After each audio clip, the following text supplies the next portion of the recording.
Hi guys, we're back at the FAtwA Center. This is a very interesting question and answer. I feel very sorry for the Muslim woman that wrote this question. The title rather of this fatwa is New to Islam and Has Doubts. And so let's see what's troubling her. I became a Muslim 3 years ago. I have never had a strong faith, and now it declined so much that I'm thinking about abandoning Islam. If I leave Islam, do the other Muslims really have to kill me? I think the only way for me to continue to be Muslim is that after death I become a man. Is it possible that Allah could make me a man? I haven't read anything that would convince me that the reward in paradise is equal for men and women. Or is it possible, look at this, or is it possible to make dawah so that that person would just stop existing after the day? No paradise, no hell? Look at this poor woman. She doesn't even want to exist after she dies because of what's going to go on in the Muslim paradise. It's very sad. It's pitiful. Ever since I read that women are less than men in their reasoning, thinking, less in faith, and that only a few women will enter paradise, I have hated Islam, and I hated being a Muslim woman. She hates being a Muslim woman. I regret ever becoming a Muslim, but I still believe in God and that Muhammad was his messenger. Is there any cure for me, or should I just pretend being a Muslim, fearing that being murdered if I leave Islam? I hope Allah keeps your faith strong. Well, the simple answer for this lady is yes, leave Islam. Leave Islam. Go and read the scriptures and see where your salvation is. All right, so let's read the answer that the FAtwA Center gives. They give a bunch of fill right here. All right, a bunch of fill. He says absolutely nothing about her question. But, okay, let's start here. Ask him to enable you to do whatever he likes and he's pleased with, and fulfill the task for which you were created, which is the worship of Allah alone and not to associate with him any partners. If you do so, you will be better than many Muslim men. The degrees, ranks in paradise are according to one's righteous deeds and not according to being a man and therefore having a high rank, or a woman and therefore having a low rank. No, this is not the criteria. This is just a wrong understanding about the status of women in Islam. Indeed, Allah says, which means, O mankind, indeed we've created you from male and female and made you peoples and tribes so that you may know one another. Indeed, the most noble of you in the sight of Allah is the most righteous in you. Quran 49:13. So Allah mentioned the male and the female, but clarified that the most noble and honorable and the one who has a high status is the one who reached the status of a pious person and not the fact of being a male or a female. Indeed, the Prophet said, O people, indeed your Lord is one and your Father is one. Know that there is no superiority of an Arab over a non-Arab, or a non-Arab over an Arab, or a red person over a black person, or a black person over a red person, except by piety. Indeed, the most noble of you in the sight of Allah and the most righteous of you. Blah, blah. O people includes both males and females. Okay, look at this. This is a lot of fill. From here all the way up, okay, to there.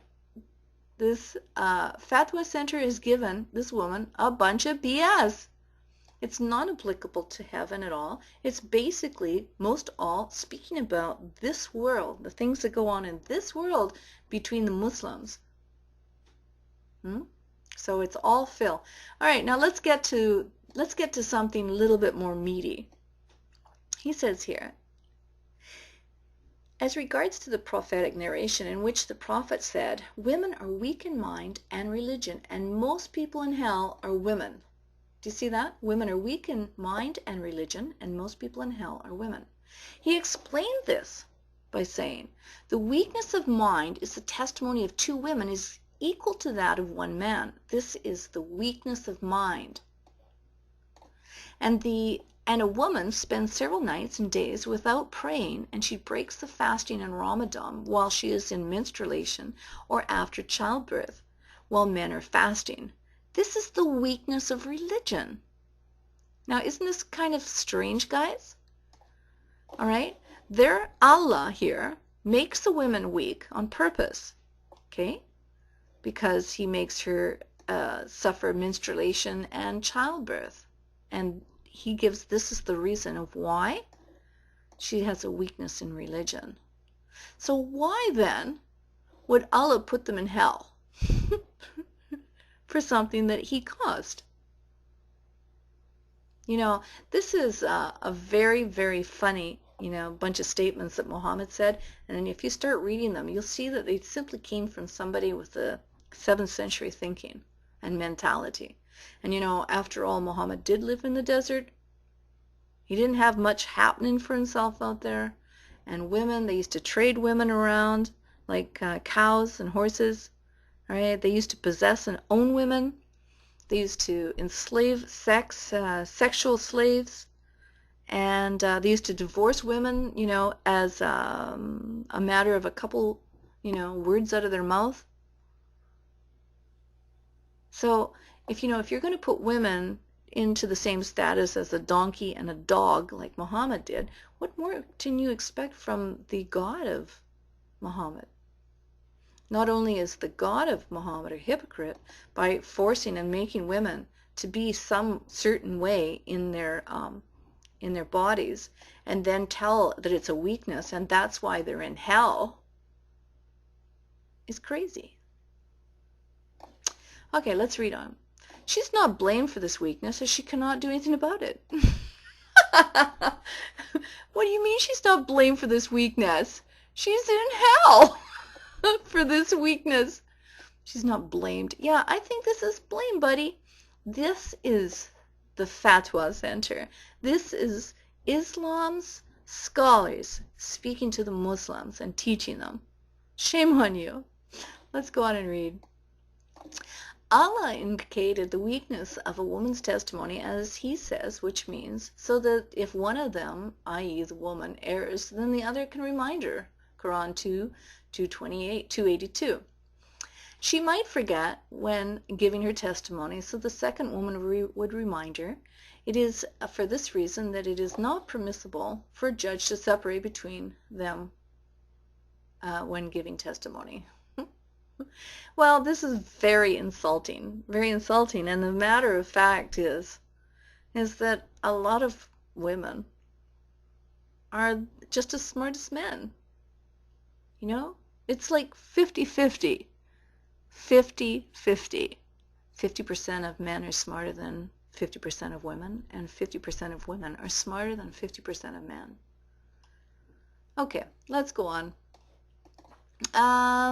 Sheikh Azan Dani, may Allah preserve him, stated that modern science discovered that each of the men and women have 2 centers in his/her brain, one responsible for the speaking and one for remembering. When a man speaks, one of these centers operates, whereas the second center remains for remembering. Whereas when a woman speaks, both of her centers in the brain work. It is for this reason that she could not totally remember what she is giving testimony about. So the other woman would remind her so that the purpose of giving testimony would not be spoiled. Blah, blah, blah. Sorry, I don't buy it. Muslims, they'll do anything they can to protect the macho male persona in Islam, because the men are the important ones. And so they'll lie and tell you all kinds of things and give you all kinds of fill here as answers to distract you from the truth. The fact that most people in hell are women is because they disobey Allah and disobey their husbands, and they curse too much and so forth. Well, guys, I thought the reason that most women were in hell, according to Muhammad, was because their lack of faith or their lack of religion. Didn't we read something like that back here? Women are weak in mind and religion, and most people in hell are women. The weakness of mind is the testimony of 2 women. It's the testimony of 2 women is equal to that of 1 man, and the weakness of mind. The weakness of mind and the weakness of religion. But this guy now says the fact that most people in hell are women is because they disobey Allah and disobey their husbands, and they curse too much and so forth. Well, you know what? Shame on you, FAtwA Center. Shame on you. Listen and look what the disgusting things that you write. Women don't disobey Allah any more than the men do. Hmm? They don't. And disobey their husbands? Who do you think you are? Who do you think you are? I know who you think you are. You think you're the macho. Okay, guys. There's some more fill here. You can go ahead and read it if you like. But I think I'm pretty finished with this fatwa. I think it's an insult to all of our intelligence. God bless you all. We all know that Islam is false, and I really pray that this woman and all of her Muslim sisters take the opportunity to read the Bible and learn where their salvation is. God bless you all, and talk to you later.